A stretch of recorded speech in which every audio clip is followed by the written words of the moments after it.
Hello and welcome to the University of Bristol's Faculty of Arts channel, and welcome to this very exciting interview today. My name is Alice Kinghorn and I'm a history PhD researcher at Bristol, and I'm interviewing three very special guests. Firstly, Professor Josie McLellan, who is a social and cultural historian with a wide expertise in East Germany and in community groups in and around Bristol. Josie also specialises in public history, community research projects with non-academics, and engagements to make universities fairer and more inclusive spaces. Dr. Hannah Charnock, who is a historian of modern Britain with expertise on interpersonal relationships and who specialises more widely in 20th century histories of gender, sexuality and youth culture. And Jude Hutchen, a visual artist whose work brings social and political themes to light. Jude is also a project community worker at the Wellspring Settlement in Bristol. Today, we're here to discuss the group's success in securing an AHRC follow-on grant for their project Parenting in a Pandemic, using online community arts to reduce social isolation and explore the experiences and policy needs of marginalised families. The project itself is a partnership led between the University of Bristol and the Wellspring Settlement. Thank you all for joining me today, and congratulations on the grant success. First of all, can you tell us a little bit about how the project came about? Thanks, Alice, and thanks for the lovely intro.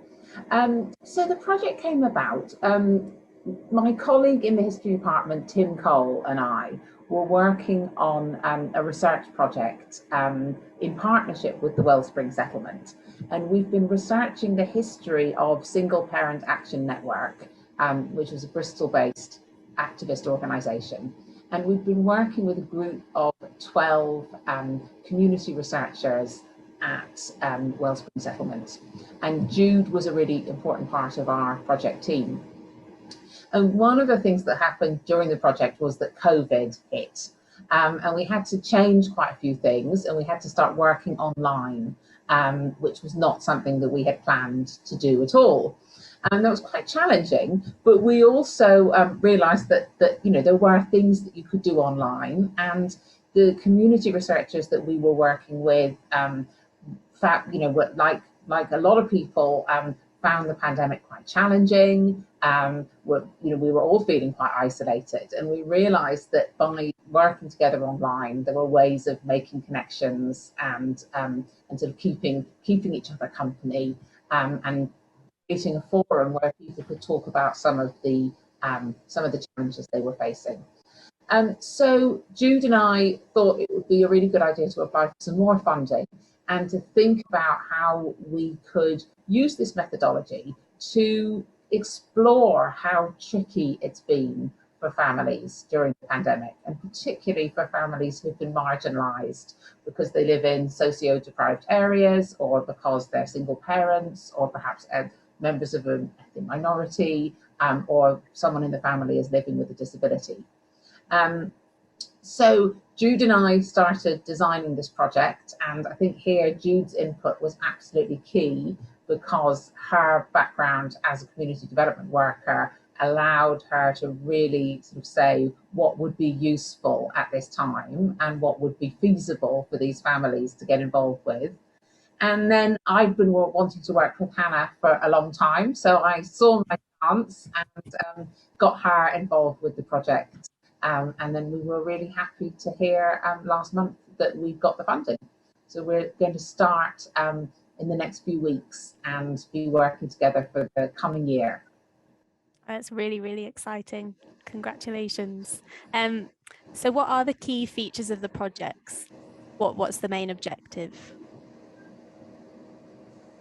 Jude, do you want to say a bit about that? Yeah, so I suppose I see it in a few strands, in three different strands. The first, which will probably take up most of the time of the 12 months of the project, is a community arts engagement program. And so we'll be developing postal art packs to send out to 40 families. And as Josie said, there'll be of a certain criteria. So people who've not really had a platform to express their experience during the pandemic, and who've really found there's been quite a shift for them during the pandemic. So it'll be people from single parent families, with families with a disability, as we said, or from ethnic minorities, but engaging them in 4 sessions online, so prompted by the postal art packs and potentially videos and support telephone calls, to do prompted or thematic responses to issues that have already come up through some of our research. So it might be around resilience or visions for the future or issues that they've experienced during the pandemic. So there'll be 2 rounds of this, and that will be initially in the kind of inner city areas, and the second round will be further out. So slightly different geographic areas, but trying to get a survey across the whole city for these groups. The second strand of that artwork will be to work with Rising Arts Agency to develop a campaign. And that campaign will be to raise those issues in the public arena. So creating big billboards, a really dynamic visual impact in the middle of town and hopefully around the neighbourhoods where people are coming from. But also working with Hannah to develop a policy paper, which is based on themes that have arisen through the research.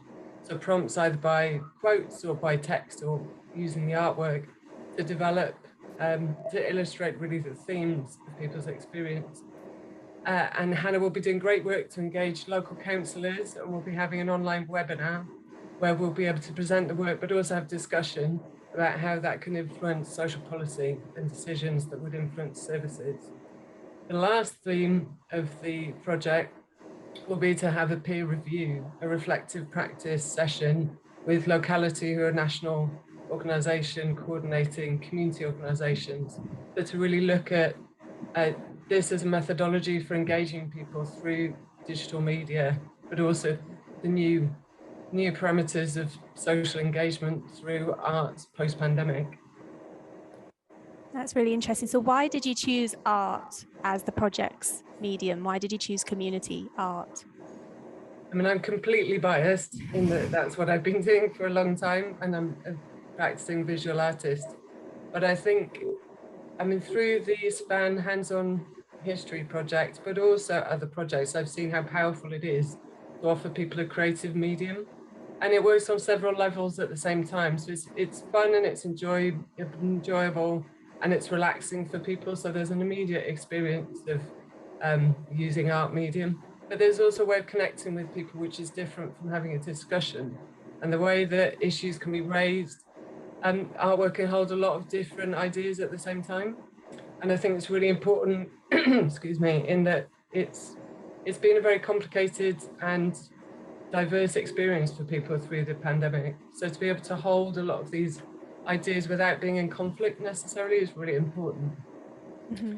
And I think it's also a great way to engage people in the discussion. So not only participating in creating the work, but presenting it to a wider audience for people to really understand and feel compassion for how people have experienced the pandemic. Oh, absolutely. So moving on from that, Hannah, I wonder if you could answer this. Who is the project aiming to help and support, and why is collaboration so important for that aspect of it? So collaboration is absolutely essential to the project. There is no parenting in a pandemic project without collaboration, with members of the community. So as both Josie and Jude have mentioned, our kind of core, the key groups of people that we are hoping to reach are marginalised families who perhaps don't feel like they've been particularly well represented or had their needs kind of addressed during the pandemic. So single parent families, families from ethnic minorities, families where one member at least has a disability. And I think from our perspective, or at least as academic researchers, it really isn't about us projecting what we, our analysis of the current situation. The project is about amplifying the voices of people and of communities who have had a really challenging time during the pandemic, but who don't necessarily feel like they have been seen or had their experiences kind of recognised or acknowledged, and trying to find a way that we can, through this arts project and using our expertise and our the networks that we have as academics to think about ways that we could help address some of that moving forward. How do you think the project will do so in the future? What are the future plans? Yeah, so I think it's really important that the arts project, as Jude was saying, is going to be the part of the project that perhaps occupies most of the project's time in the space of the grant itself. But I think it's really important for us that it has something of a legacy, it has something of an afterlife, and that the things that we learn through the process of doing the project don't simply kind of disappear when the kind of funding and the grant finishes. And so I think the policy work that we're going to do is going to be really important there. So we're going to be working with the Equality Trust and with our community participants. You put together a policy briefing that is aimed both at kind of local and national policymakers, that draws attention to the types of challenges that marginalised families have experienced during the pandemic, making sure, making visible those experiences to people in positions to do something about it. But also, I think, one of the things that's really interesting and really exciting is thinking about the process of community arts and what, the arts project itself and projects like this, might be able to do for, as Josie was saying at the beginning, combating some of the social challenges of the pandemic. So things like isolation, building senses of community. And so making sure that we, the lessons learned from simply the process and the participation in the arts project are also things that we're kind of sharing with other practitioners and other community groups, so that they can build on that moving forwards as well. That's really fantastic and really inspiring. So on that note, I think we'll wrap up there. I just want to say a huge thank you to Josie, Hannah and Jude for taking the time to speak to me today. I'm really excited to see the outcomes of this important project. And please, if you liked today's interview, then be sure to check out the other videos on the Faculty of Arts channel.